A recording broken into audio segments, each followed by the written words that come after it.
répondu. J'ai accepté, j'ai consenti, mais ce n'est pas encore le moment de leur dire. La réalisation d'un être vivant dépend d'un nombre infini de facteurs. Il y a des miracles, c'est-à-dire des sanctissements d'existence souverains. La pointe de l'esprit tire l'ensemble vers une finalité, encore faut-il entendre. Dans la vérité, il y a cruauté, je t'ai touché, tu m'as répondu. J'ai accepté, j'ai consenti, mais ce n'est pas encore le moment de le dire. Bonsoir, eh bien ce soir vous me retrouvez dans ma campagne avec pour fond musical les chants d'oiseaux. Ça change de ce matin, de ce midi aussi. Et oui, parce que c'est les contrastes en fait.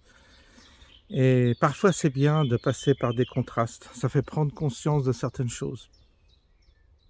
Aujourd'hui nous sommes le samedi 10 mai 2025, la température est douce, le beau temps revient et c'est très agréable.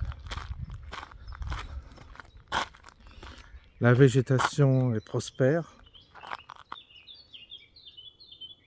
Que demande le peuple? Alors évidemment, c'est là que quand je reviens dans ma campagne, je me dis mais c'est devenu impossible pour moi de vivre cette vie que vivent beaucoup de citadins, de banlieusards. C'est devenu impossible, je ne peux plus. Bien que j'ai connu ces endroits, j'y suis allé, j'allais faire les courses le samedi ou le vendredi dans les centres commerciaux, j'ai connu cette vie. Hein. C'était, quand j'y repense, c'était horrible, j'étais fatigué, c'était une épreuve, c'était la contrainte.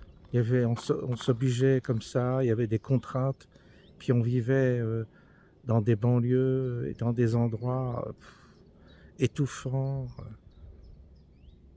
Je me demande comment j'ai pu traverser tout ça. Je me le demande aujourd'hui. Et là, évidemment, j'ai tellement pris de mauvaises habitudes, c'est-à-dire que le fait de vivre ici en pleine campagne et puis avec un calme souverain, à part quelques avions, mais ça va quand même. Hein.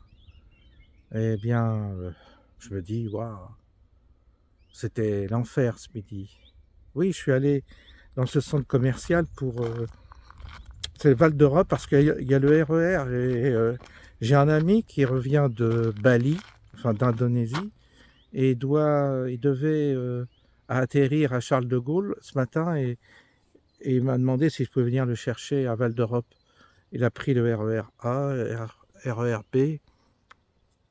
Il m'a rejoint vers midi, il avait beaucoup de retard. C'est pour ça qu'en réalité, j'ai fait des vidéos pour m'occuper. Puis j'ai beaucoup observé les gens. Après, je me suis mis dans le parking, c'était plus agréable. Je me suis mis sur un banc. Il y a quand même des bancs dans ce grand parking avec des arbres. Finalement, c'était là où j'étais le mieux pour l'attendre. Parce que dedans, c'était impossible de m'asseoir à ces terrasses à l'intérieur comme dans une serre. Certains l'ont dit, c'est comme une serre. Oui. Et puis cette musique, cette foule, c'est... Et j'ai donc regardé, j'ai quand même, je suis rentré dans certains magasins pour regarder ce qui se faisait en vêtements, tout ça. Il y a une grande uniformité entre toutes les marques maintenant. Couleurs plutôt sombres, beaucoup de couleurs noires, sombres, gris. Il n'y a pas de couleurs.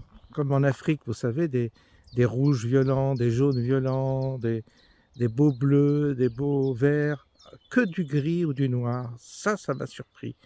Je parle des vêtements qui étaient à vendre.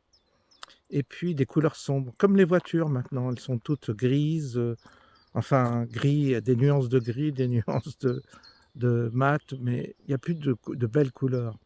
Les belles couleurs ont disparu, ça c'est révélateur. Et pour les vêtements, c'est pareil. Ça, j'ai observé. Puis les vêtements sont tous les mêmes, en fait. Tu vas chez H&M, tu vas chez Primark, tu vas chez une marque japonaise, je ne sais plus le nom. c'est quasiment les mêmes coupes, les mêmes lignes, c'est fabriqué tout pareil, quoi. Il y a que la marque qui change, c'est fou. C'est l'uniforme. Moi, je me dis, bah, j'ai rien à acheter là-dedans, j'ai même pas envie. Il y a rien, rien, rien qui me faisait envie.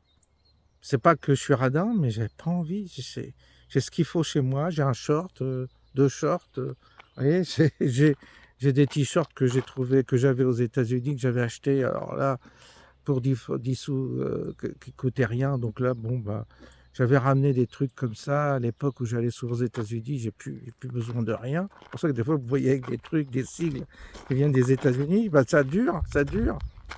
Et j'ai besoin de rien, rien, rien, rien. Et, et si vous voulez, le, le monde, après, je me suis mis à observer la tête.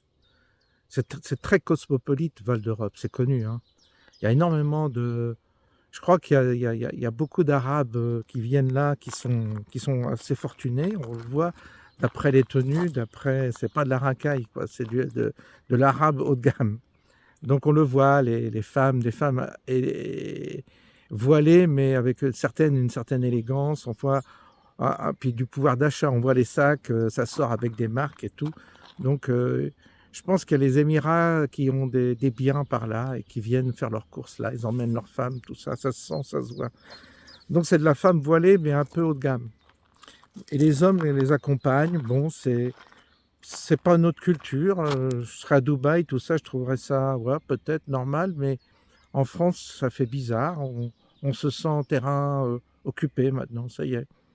Mais après tout, c'est de notre faute si on est occupé, donc je peux pas en vouloir à ces gens qui nous investissent, qui investissent tous ces lieux et qui font marcher quand même le commerce, puisque les Français n'ont plus d'argent pour dépenser visiblement dans ces endroits. Il y avait peu de Français de souche, en fait, j'en ai pas vu beaucoup. Beaucoup de, je vous dis, des hindous, des asiatiques, des arabes, des noirs, enfin tout, sauf du blanc français. Très peu, en tout cas. J'ai vu une petite famille, c'était amusant, la vraie petite famille franchouillarde, monsieur avec ses 3 enfants, ils sont venus faire le plein chez Primark. Primark, c'est vraiment du vêtement discount. Et il est reparti et dit, ah ben on a vidé notre compte, qu'il disait comme ça. Et avec ses 3 enfants, on sentait qu'ils avaient fait le plein pour les vacances. Ils ont acheté tous. Évidemment, les enfants étaient ravis parce qu'ils vont peut-être avoir un nouveau t-shirt. Et ça, je conçois et je les méprise pas du tout. Et je les ai vus, c'était eux qui avaient la plus vieille bagnole. Ils sont partis dans une vieille Scénic qui a plus d'âge.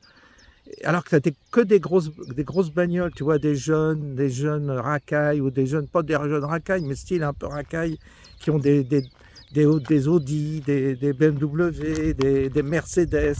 Tu vois beaucoup de basanés dans des grosses voitures. Bref, ça sent l'argent, mais de l'argent qui est... C'est pas français, quoi. Alors, je sais pas comment... C'est des gens qui travaillent certainement... qui bénéficient de la mondialisation. Je sais pas qu'est-ce qu'ils font dans la vie, tout ça, mais il y a des grosses bagnoles. J'ai vu pas mal de grosses bagnoles. Et souvent, le type, il a...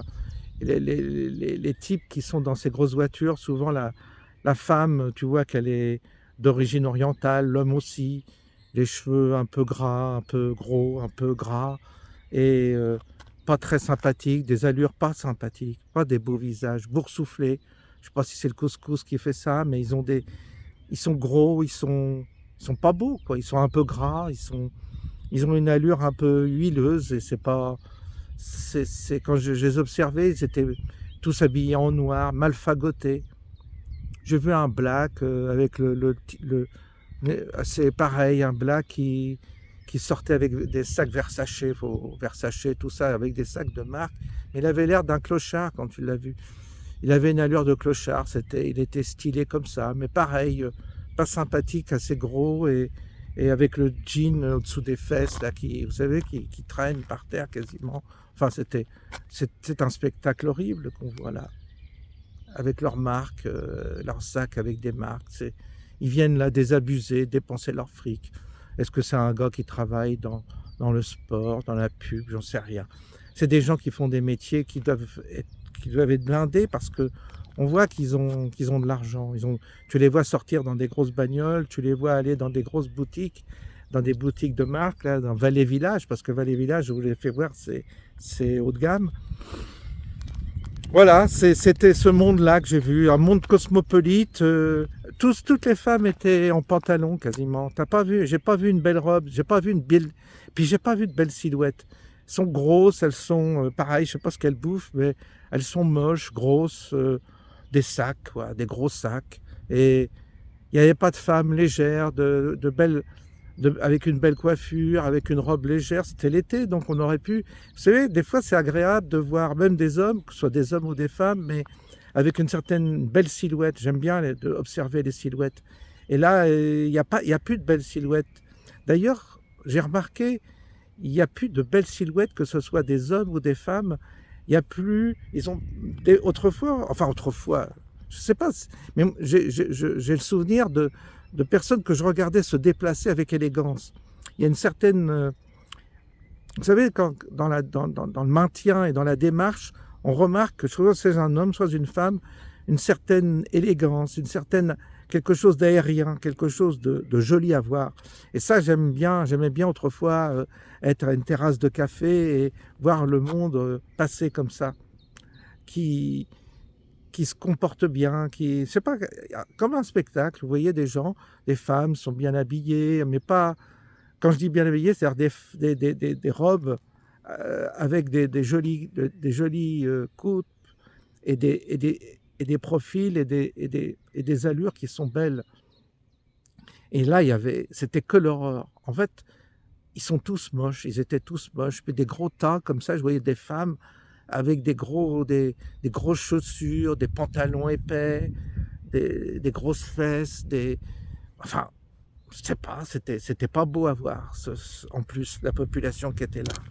Donc ça, c'est révélateur de cette société qui est en train de s'imposer. Hein. C'est la société, Val d'Europe, c'est une forme de lieu de consommation proche de la belle région parisienne, quoi. Il y a de l'argent dans le secteur, il y a de l'argent. Et puis aussi en voiture, je voyais qu'ils font tous du jogging, alors ils ont la tenue, tout ça. Enfin, ils se donnent un style. Tu as l'impression qu'ils se donnent ils ont l'impression de faire partie encore d'une élite. Tu les vois, c'est des cadres, c'est des gens qui palpent 3-4 000 euros par mois. Tu le vois. Enfin, moi, je suis physionomiste, je vois à qui j'ai affaire, quelle catégorie de population j'ai affaire. Et voilà, bon, c'était une expérience, ça confirme beaucoup de choses, ça confirme, surtout maintenant avec le contraste, comme je vis à la campagne, seul, et que je vois le moins de monde possible, parce que j'ai pas envie de voir du monde, moi.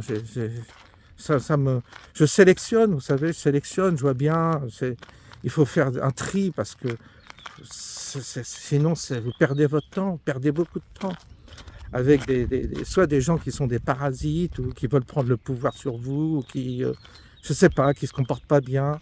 Donc il faut éliminer. Pour ça, il y a un tri à faire, et c'est très très très rare de faire de belles rencontres. Ça arrive, mais c'est rare. Et donc ça me convient, ce mode de vie, cette sélectivité que j'applique me convient parfaitement. Parce qu'on n'a pas de temps à perdre, quoi. On n'a pas de temps à perdre avec des histoires, des trucs, non. Tu vois bien s'il y a le feeling, si ça passe ou pas, tu le vois bien, il ne faut pas insister si ça passe. Il y en a qui insistent, je ne comprends pas. Enfin bref. Et donc du coup, vous avez...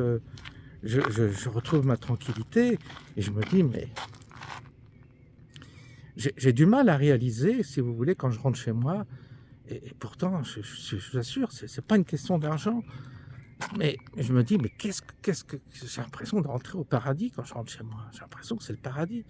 J'ai l'impression d'être dans un secteur privilégié, je suis tranquille. Je vois même pas, vous voyez, je me dis, mais si j'avais, par exemple, je prends l'hypothèse d'un seul coup d'une grosse arrivée d'argent. J'aurais beaucoup d'argent. Je crois que je resterais là, je bougerais pas, je vois pas ce que je ferais. J'arrangerais certainement, j'apporterais des améliorations, mais je ferais une chapelle, j'ai pensé à ça. J'achèterais le terrain à côté et je ferais une chapelle en bois, une chapelle orthodoxe. je veux plus parler, pour moi, le catholicisme, c'est terminé. C'est foutu, quoi. Mais j'aime beaucoup les chapelles en bois. J'ai déjà vu des chapelles orthodoxes en bois. C'est fantastique. Comme j'aime beaucoup les icônes, je crois que ça serait ça mon objectif, ce serait d'avoir une chapelle dans mon terrain où je puisse prier, je puisse aller voir de temps en temps, me recueillir, méditer. Ça me manque, ça me manque. Mais je me disais, si j'achetais le terrain à côté, je pense que il faudrait des autorisations qu'on me refuserait, on ferait faire ça à l'arrache, je sais pas comment. Mais je demanderais à quelqu'un qui me bâtisse une chapelle en bois et une chapelle orthodoxe, bien orientée à l'est, avec bien entendu un autel dos au peuple. Et puis je demanderais peut-être à ce que ce soit un orthodoxe un prêtre orthodoxe qui la consacre ou qui la bénisse. Me parlez plus des catholiques, c'est fini. C'est vraiment mort là. Là, je tire le rideau d'une manière définitive, surtout avec la nomination de ce pape, puis tous les cardinaux qui ont été intronisés par ce faux pape. Là, on est dans la descente infernale, là, et il n'y a plus rien à espérer de cette église, rien. Mais les orthodoxes, eux, ils sont bien, ils sont encore bien. On voit ils sont bien parce qu'ils ont conservé la tradition, quoi, c'est tout. Ils officient comme autrefois et rien n'a changé. Donc au moins, bon, c'est pas notre culture, c'est autre chose, mais nous, qu'est-ce que vous voulez, nous, on nous a dépouillés de tout, alors il n'y a plus rien. Donc, faute de grive, hein. Voilà, on mange des merdes, comme on dit, je crois que c'est ça qu'on dit là. Bah écoutez, là, on aura mon objectif, ça serait de ça. Peut-être, si j'avais beaucoup d'argent, j'achèterais un terrain près de chez moi et j'essaierais de faire bâtir une église en bois orthodoxe pour avoir un lieu sacré, un lieu consacré. Ça me manque, puisque toutes les églises sont fermées. Une chapelle, c'est bien. Vous savez, Alain Delon, il avait une chapelle dans sa propriété. Je trouve que c'est bien quand on a les moyens et quand on a de l'argent. La moindre des choses, c'est d'habiter un bel endroit. Alors chacun y met ce qu'il veut dans ce bel endroit, mais ça, c'est important. Un endroit sans voisinage, ça aussi, ça fait partie, c'est un luxe. Et un lieu nature, à fond nature, c'est-à-dire avec je vous dis, pas de voisins, seul au monde, une certaine forme d'autonomie, hein, si on peut, pour l'alimentation, tout ça. Et puis, un endroit consacré à Dieu. Et cet endroit, c'est une chapelle. On construit une chapelle ou on achète un lieu avec une chapelle. Il y a encore des belles demeures, des belles bâtisses sur lesquelles vous avez des chapelles. C'est bien. C'est bien. Moi, je trouve que quand on a beaucoup d'argent, voilà ce qu'il faut faire. Comme ça, vous vivez à l'écart du monde, à l'écart de la vulgarité, et vous vivez avec un facteur qui va vous préparer à l'au-delà. Il n'y a que cette proximité à la nature avec un point consacré qui peut vous aider à traverser le monde tel que ce monde est lié, une forme de pacte avec le monde invisible, un pacte sacré. La chapelle, c'est un vortex, il ne faut pas oublier que c'est un vortex. C'est un endroit où on passe d'un monde à un autre, le lieu sacré, le temple, tout ce que vous voulez. Et ça moi, ça me manque franchement. Donc si un jour j'ai beaucoup d'argent, je ne sais pas si ça arrivera, mais si ça se produisait, voilà quel serait mon objectif. Est-ce que je resterai là ? Je ne sais pas. Peut-être qu'il y a des lieux, il y a certainement des lieux équivalents ailleurs qui sont très beaux et qui sont tranquilles, mais un lieu où on puisse faire un peu ce qu'on veut, quoi, où il n'y a pas 36 administrations ou autorisations à demander, quoi.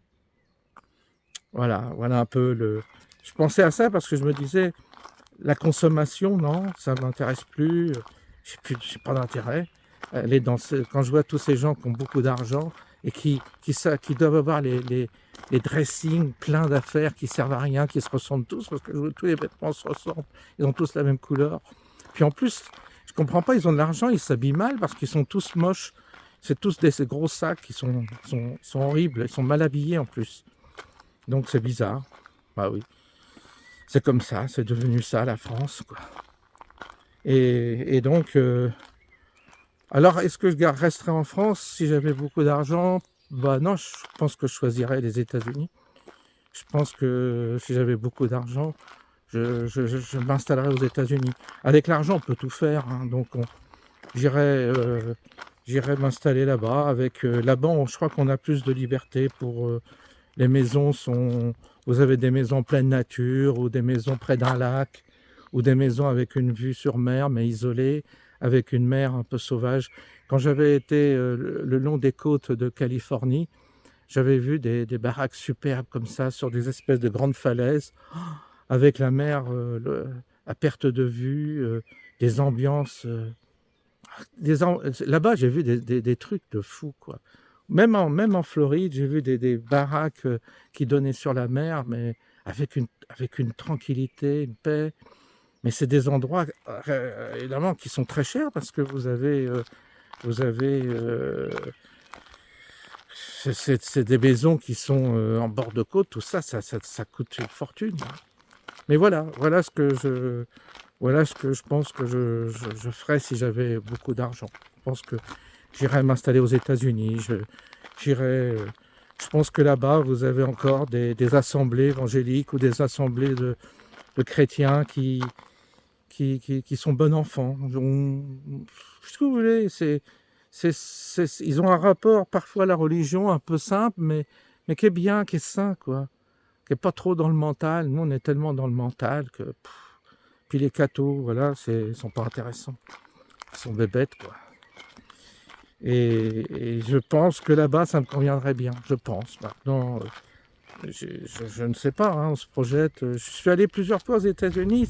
J'ai senti quelque chose j'ai senti cette simplicité, ce côté tranquille, cool, pas à juger. J'ai senti ça. Il y avait quelque chose d'assez authentique. Puis la nature, elle est énormément, elle est très présente, la nature aux États-Unis. C'est des endroits, j'ai vu faire moi 200 km, 300 km sans rencontrer une maison. C'est la folie là-bas. Il y a des endroits où vous avez fait des kilomètres et des kilomètres, il n'y a pas âme qui vivent, ça fout les jetons même. Tu dis, merde, si j'ai une panne d'essence, tout ça, comment je fais pour m'en sortir? À l'époque, on n'avait même pas de téléphone, enfin... Franchement, là, avec le recul, je me dis, tu vois, aujourd'hui, il leur faut des tas de précautions. À l'époque, on faisait même pas attention, on partait comme ça, un peu inconscient. Bon, et ben, finalement, il ne nous est rien arrivé. Mais c'était bien, des grandes étendues comme ça. La nature est très, très présente, très, très présente. Et chez nous, il y a de moins en moins d'endroits, mais il y en a encore des endroits où on est tranquille. Et là, vous voyez, là où je suis... Finalement, on est à 1 heure de Paris en voiture. C'est comme si c'était dans un trou perdu. Hein. Vous le voyez à travers mes vidéos. Il n'y a jamais personne. Je suis tranquille. Donc, ça existe. Des petits endroits tranquilles comme ça. Voilà. Maintenant, c'est un peu ce que... Là, je vous parle comme si on parlait comme ça, comme si vous étiez avec moi, et on discutait un peu pour rien dire, mais c'est l'histoire de vous dire mon ressenti après cette journée, parce que tu rencontres plusieurs... tu as un choc, quoi. C'est un choc que j'ai eu ce matin, c'est un choc. Puis ce copain qui est revenu de Bali, en plus... ils font plusieurs îles. Alors, il me disait, des fois, il faut une journée pour changer d'une île à l'autre. Pas l'impression que ça me fait pas envie. Ce qu'il m'a raconté, ça me fait pas envie. Puis, il y a plein d'attrapes touristes partout. Il me disait, bon, moi, ça m'intéresse pas. Ils font tous les trucs de touristes avec le singe. Là, ils payent pour avoir un singe sur l'épaule. Et puis, ils ramènent la photo. Et puis, ils font voir aux collègues, voilà.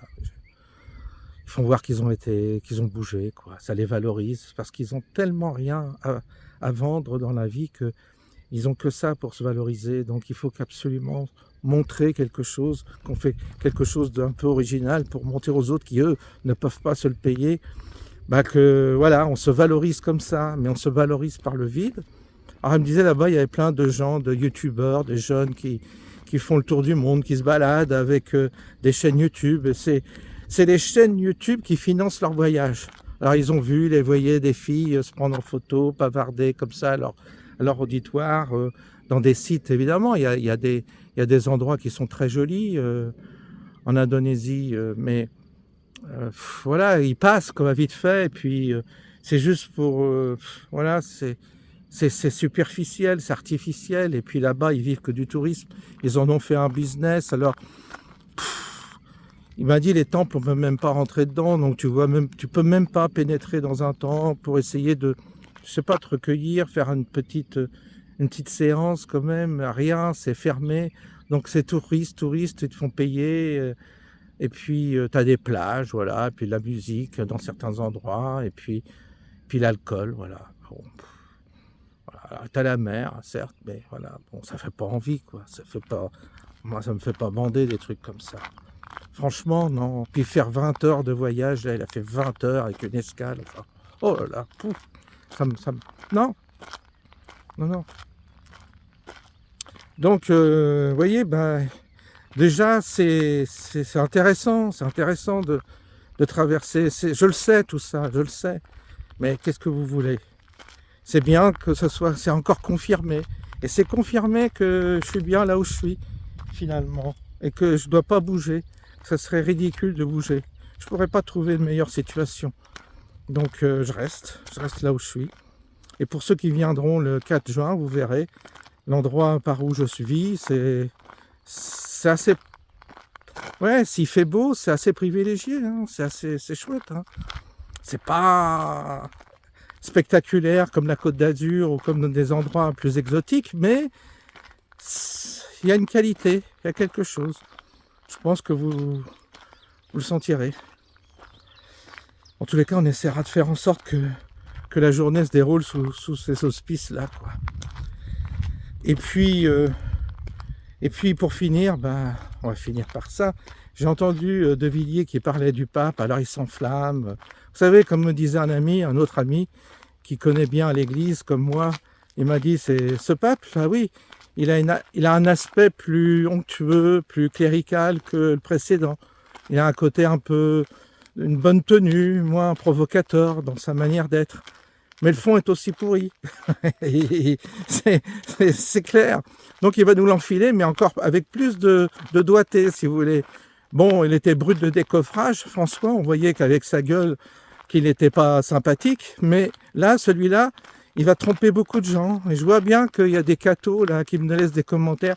Ah oui, François, il ne faut pas juger, tout ça, il faut attendre de voir. Et puis De Villiers, pareil, il s'est embarqué dans ça. Alors, De Villiers, il peut se faire avoir, il s'est fait avoir avec bien d'autres personnes, il s'est fait avoir avec Retailleau, il s'est fait avoir avec Macron, mais là, il va se faire avoir avec le pape. Donc, c'est la faille de Villiers, c'est qu'il ne voit pas venir le truc. Je pense que dans sa vie, c'est peut-être ça qui lui a porté préjudice. C'est qu'il s'en rend compte, mais il faut qu'il passe par l'épreuve. Sinon, il ne voit pas. Il ne sent pas le personnage, il ne sent pas la situation. Il veut absolument... ça part d'un bon truc, d'un bon sentiment. Ah ben voilà un beau cheval.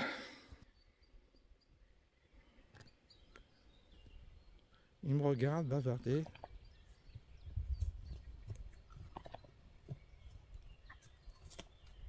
Avec le coucher de soleil. Voilà, il s'approche. Alors, tu viens me voir? Hein? Tu veux une caresse? Hein?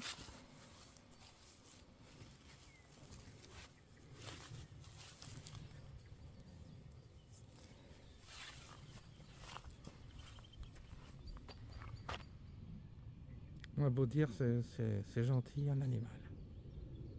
C'est gentil. Et ça, c'est plus intéressant que les énergumènes que j'ai vus ce matin dans mon centre commercial à Val d'Europe.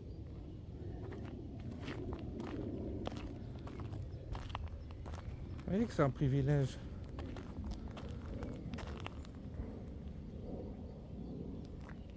Vous voyez que c'est un privilège d'avoir ça. Alors, tout seul? Personne qui t'accompagne? Hein? Y a personne qui t'accompagne?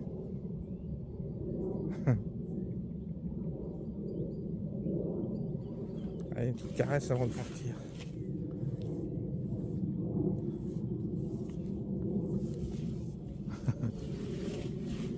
Je vais le laisser tout seul. Voilà. Bien, ben voilà. Voilà une petite séquence qui fait du bien. Vous voyez, si j'étais pas sorti, si je n'étais pas sorti de chez moi, ben, j'aurais pas vu ce brave cheval gentil. Petit contact comme ça. Voilà, ça c'est la vie. Alors oui, De Villiers, c'est son problème. Il voit pas venir le truc. Il se fait avoir. Il n'a pas cette faculté de discerner, d'anticiper. Il s'aperçoit que ça va pas, mais après. Alors là, il va voir le pape, il va falloir qu'il fasse des conneries pour qu'ensuite il dise « Ah ben non, finalement, je me suis trompé. » Bah oui, mais c'est le problème de Villiers. C'est un peu son problème. Il fait confiance, toujours. Alors ça part d'un bon sentiment. Ça veut dire systématiquement, il est plutôt positif. Tous les cathos, là, qui aiment bien être positifs, là, qui aiment bien se faire toujours les cocus. Moi, j'appelle les cathos cocus. C'est-à-dire ceux qui puis ils te font la morale en plus. Ils disent, ah, mais il faut pas juger trop vite, il faut pas tirer tout de suite des conséquences. T'as la planète entière hein, qui se renseigne un petit peu, qui est au courant de ses orientations idéologiques à ce nouveau pape. Et t'as encore des connards qui se font des illusions. Alors moi, ça me bouffe, ça. Qu'est-ce que t'en... La niaiserie des cathos me bouffe. J'en ai marre de ces bigots, de ces gens. Moi, je les ai connus quand j'étais au séminaire. Ah, mais François, il faut pas exagérer. J'étais dedans, je voyais ce qui se passait. Ah, mais non, François, vous êtes négatif, hein, des belles petites bourgeoises ou des bons bourgeois qui trouvaient, ah, mais il faut pas exagérer, puis vous voyez tout en noir. Ah, mais non, il y a des bons prêtres quand même. Bah oui, il y en a des bons. Ah non, faut pas généraliser. Puis patati, patata, et puis ces gens-là, bah, ils sont toujours là. C'est les indécrottables, c'est les cathos indécrottables qui n'ont rien compris, qui comprendront rien, qui sont là à toujours lécher le cul du système et qui comprennent pas, qui se sont fait bien enculer. Excusez-moi du terme, mais je commence à en avoir marre de cette population-là. Oui, vraiment marre, parce que ils ont jamais rien vu. Puis ils me font la leçon à moi qui connais la boutique. J'ai passé 4 ans dedans. Vous savez même pas ce que j'ai vu. Je peux pas tout dire. Donc arrêtez de me donner de venir avec votre suffisance là de petit catho qui a fait 3 mois de catéchisme et qui croit qu'elle détient la vérité. Il faut arrêter. Vous comprenez rien à rien en général. Vous n'avez pas saisi le mystère. Vous n'avez rien saisi. Vous comprenez pas ce qui s'est passé dans l'église. Vous avez rien vu. Moi j'ai tout vu. C'est ceux qui ont été dans l'arrière-boutique qui peuvent en parler. Mais vous ne pouvez pas en parler. Alors certes, dans le système, vous en avez qui sont encore bien. Mais ils souffrent, ceux qui sont bien. Ils souffrent le martyre. Croyez-moi, j'ai des prêtres qui m'ont contacté avec ma chaîne et qui savent ce que je dis. Pourquoi? Parce que ils savent que c'est vrai ce que je dis. Ils ont fait le séminaire. Ils ont vu les salopards qu'il y avait dans l'église. Les évêques, des ordures. Des ordures d'évêques, des ordures de prêtres, des ordures de vicaires généraux, des véritables ordures, j'ai connu. Et ils sont pris le pouvoir, ces gens-là. Et ce pape, ça, c'est ce côté onctueux, tout ça est détestable. Vous verrez, il vous fait des petites risettes, mais c'est rien. Vous allez vous faire encore avoir, vous n'avez rien compris. Et c'est les tradis, là, ils vont encore se faire, les tradis mous, vous savez. Il y a les intégristes, au moins ils sont sortis, ils ont eu raison. Mais ceux qui sont restés dans la baraque, les espèces de traditionnels là, qui cherchent toujours le compromis, ça vaut rien du tout. Non, il faut être radical, il faut rejeter radicalement le système. Et cette église, elle n'a plus rien à nous offrir, plus rien à nous apporter. Avec Vatican II, sachez qu'il n'y a plus rien. Et je ne suis même pas sûr que les ordinations et les messes soient valides d'un point de vue occulte, qu'il y ait une validité. Je pense que tout cela a été tellement profané, dévoyé, je pense qu'il n'y a plus de validité. C'est un cirque, c'est qu'un cirque, c'est tout. Une forme de cirque qui subsiste, mais il n'y a plus rien. et vous ne faites pas avoir avec les conversions, les machins, les baptêmes et tout ça. Tout ça, c'est rien, c'est peanuts, tout ça n'est plus rien, parce qu'ils n'ont rien compris. Vous savez, il faut pénétrer ces questions pour les comprendre. Quand vous avez vécu une vie civile, qu'est-ce que vous voulez savoir avec votre petite messe tous les week-ends? Qu'est-ce que vous pouvez comprendre? C'est pas comme moi. Moi, j'ai vu des monastères, j'ai vu des communautés, j'ai tout vu, les charismatiques, les tradis, les monastères, Solesmes, le Barou, tout ça, et puis bien d'autres, les dominicains, les prémontrés. J'ai traversé tous ces mondes, toutes ces communautés. J'ai vécu avec les moines, j'ai vu comment c'était. J'ai vécu 4 ans en séminaire. J'ai vécu, je sais comment ils pensent, je sais comment ils mangent, je sais comment ils se comportent et qu'est-ce qu'ils pensent des pratiquants. Donc ça, vous savez rien. Donc arrêtez avec vos leçons, arrêtez avec vos petits commentaires moralisateurs ça, je veux pas de ça. Je veux pas. Ouais, de toute façon, je vous élimine systématiquement quand vous la ramenez avec ce genre de commentaires, parce que vous n'avez pas de leçon à me donner, aucune leçon, aucune. Que ça soit clair. Sinon, vous faites... à moins que vous ayez fait ce que j'ai fait et vu ce que j'ai vu, mais sinon, vous la ramenez surtout pas. Non. Et là, vous êtes foutu là, avec votre pape, là. Foutu. Il n'y a rien à en tirer. Rien. Et on va mourir avec parce qu'il est jeune. Donc on n'est pas sorti de l'auberge. De toute façon, nous, on va mourir, comme on a le même âge que le pape, on ne verra pas l'autre. Ça, on va mourir. On mourra sûrement avant que ce pape-là ne soit... Puis de toute façon, c'est fini les changements. De toute façon, les changements de pape, c'est comme les élections.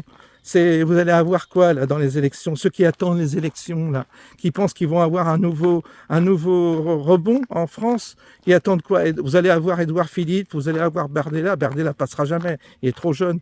Ils vont le dézinguer facilement, c'est facile. Donc vous allez avoir Édouard Philippe et c'est reparti. C'est pire que Macron, Édouard Philippe. C'est lui qui nous a foutu les 80 à l'heure. C'est lui qui a supprimé les chaudières à fioul. C'est lui qui a foutu le bordel partout. C'est pire. C'est lui qui a été répressif avec les gilets jaunes. Édouard Philippe, c'est une saloperie. Une vraie saloperie. Vous allez avoir pire que Macron. Alors tous ceux qui espèrent des élections, qui espèrent que ça va aller mieux, non, ça sera pire. Ce sera à chaque fois pire de toute façon. C'est comme ça. C'est pire avec l'Église et c'est pire avec ce qui nous attend politiquement avec la France. Donc vous voyez qu'il n'y a pas d'espoir du tout à avoir de ce côté-là. Mais aucun espoir. On va descendre encore plus bas. Et l'Église, vous allez voir l'Église. Vous allez voir. Il va vous le... Puis en plus celui-là, je le sens, il va vous entuber, mais alors quelque chose de bien. Hein. Oh là là. Alors c'est incroyable. La naïveté, la niaiserie du catho moyen, la niaiserie, la bêtise. Oh, et le niveau en plus, les niveaux. Oh là là là. Ils te ramènent, ils parlent de Jésus, ils parlent de l'Évangile, ils n'ont rien compris. Enfin, c'est catastrophique. Bref. Bon, écoutez, je me suis bien énervé, mais il fallait, parce que il y a de quoi d'être énervé quand je vois certains commentaires de gnangnan, là, c'est pas possible ça. Mais ils sont énervés, hein, mais je comprends. Soral, il était énervé aussi avec les grenouilles de bénitier et tout ça, et comment ils les appellent, les têtards de bénitier, je sais pas quoi, ça l'énerve aussi, mais il y en a plusieurs comme ça qui sont énervés, là. Oui, tous je les ai tellement connus, ces familles catho, je les ai tellement connus. En plus, ils sont radins. En plus, ils t'aident pas quand t'es dans la merde. Moi, j'ai vu, c'est pas ces gens-là qui vont venir même. Ils vont aller. Il y a aucune solidarité dans ce milieu, aucune gentillesse, rien. C'est sec de c'est sec, ça vaut rien. Ce milieu catho ne vaut rien. Ces milieux ne valent rien en plus sur le plan humain. Donc vous voyez, la boucle est bouclée. Donc c'est normal qu'ils se plaisent... c'est l'église de Satan. Voilà, c'est l'église catholique est devenue l'église de Satan. Vous voyez, comme ça, on n'en parle plus. Voilà, écoutez, on va se quitter sur ce. Et puis, je vous souhaite un bon week-end, un bon dimanche. Et puis, nous, on va se retrouver peut-être demain pour d'autres aventures. Là, ça y est, ça commence à... Vous voyez, le ciel est tranquille ce soir, y a rien. Et la lune, là au loin, on va regarder.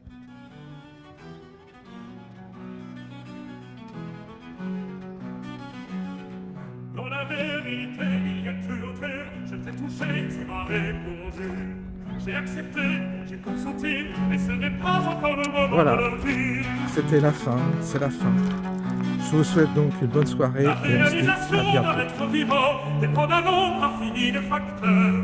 Il y a des miracles, c'est-à-dire des avertissements d'existence. Ils sont rares. La pointe de l'esprit tire l'ensemble vers une finalité. Encore faut-il entendre. Dans la vérité, il y a cruauté. Je t'ai touché, tu m'as répondu. J'ai accepté, j'ai consenti, mais ce n'est pas encore le